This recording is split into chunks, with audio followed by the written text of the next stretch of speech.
What's up guys, we are back in the lab today and this time with a couple of new toys. These are a couple of real life Pokeballs that you may have seen floating around on the internet. I got this one from Dan Markham from the What's Inside channel where they cut open a metal Pokeball, so if you want to see what they look like on the inside, go check them out. This one's from the Devon Supertramp channel where they produced a video on Pokemon in real life. A couple of good quality videos, so if you want to see them, go check them out, the links are in the description. These things don't actually belong to me, I do have to give them back, but while they're in my possession, I thought it'd be fun to cast them in silicone so we can make exact replicas, and have our own silicone Pokeball mold for casting whatever we want.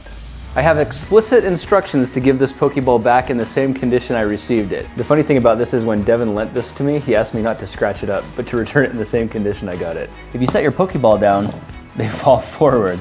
So there's definitely some electronics or something weighted inside that makes them go face down. I would rather that these things sit upward, facing at a 45-degree angle or flat. So when we design our molds, we're gonna have to design them so they come out a little bit better like that. I notice on the bottom half here, I can wiggle it. There's a little bit of play. So that makes me believe that there might be a way to separate these two halves. If we gently work around the edges, you can actually see that there's a clasp under there. There we go. Okay, cool. So our Pokeball does separate into two halves. You can see it's actually got 3 latches to hold it together. And this is why it's top heavy. It's got this really heavy metal button near the front. And apparently there aren't any batteries in this, so that makes a lot of sense as to why it's not working. Now these button cell batteries are 2016 and they should be 2032 for this unit. But to compensate for that, all we need to do really is just bend these wires up a little bit so they make contact.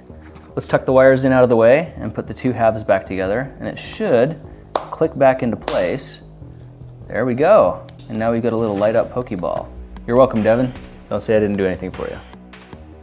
Now these balls are mostly filled with air, which means if we put them in a container and fill it up with silicone, they're going to float to the top, and that's not going to be good for getting a mold. We need to weight them down.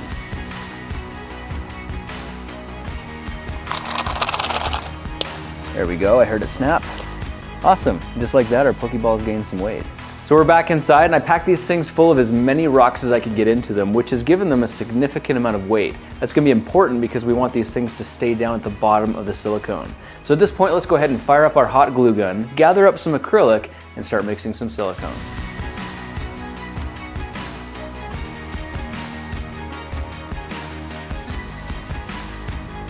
So check this out, I've got 2 black dots on my acrylic, and what we're gonna do is glue the base of the Pokeballs on there so they angle up at a 45-degree angle. Then we're gonna take these 5-inch acrylic tubes, place them over top of the Pokeballs, and use a bead of hot glue to secure them in place and make them airtight.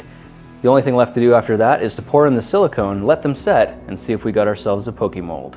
Now in my last silicone pouring video, I didn't explain how to mix up the silicone, but there are basically 2 steps. There's the white runny silicone, which is really icky and gooey stuff, and then you have something called a catalyst, which can come in different colors. In my last video, we used a red catalyst, so in this video I thought it'd be fun to use purple, and we mix this in on a ratio of 1 to 10, and that's by weight. Silicone is really sticky stuff to work with, so if you do get any on you, it's a real pain in the butt, so this is why I'm wearing gloves. So let's slap a bowl on our scale, measure out some silicone, and then add 10% of the catalyst and mix it in thoroughly. 5 pounds, 4 ounces to grams. 5.2500001 pounds equals 2,381.36 grams. That answers my question. So we want 239 grams of our hardener.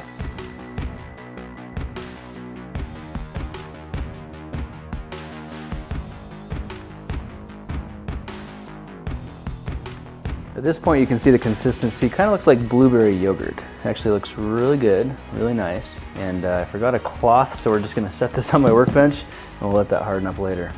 All right, cool, it's time to pour.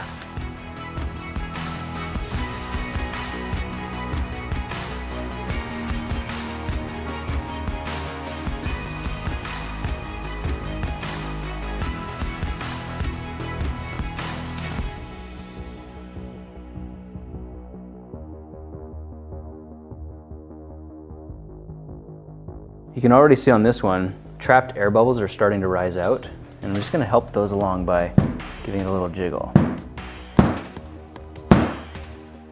Hopefully those little jiggles will help release any trapped air bubbles, because if there's anything trapped on the inside, that's not gonna work out very well for us. Now you can see I made a ridiculous mess pouring this stuff. We've got leaks coming through the sides, we've got it spilling over the top. You can see this puddle where the beaters have been leaking silicone, and right now it's extremely sticky.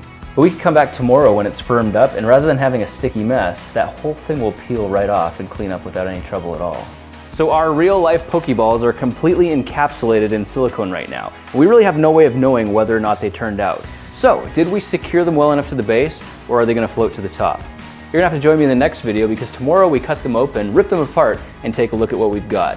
Thanks so much for joining me for this experiment. I'll be looking for you in the next one. Talk to you then.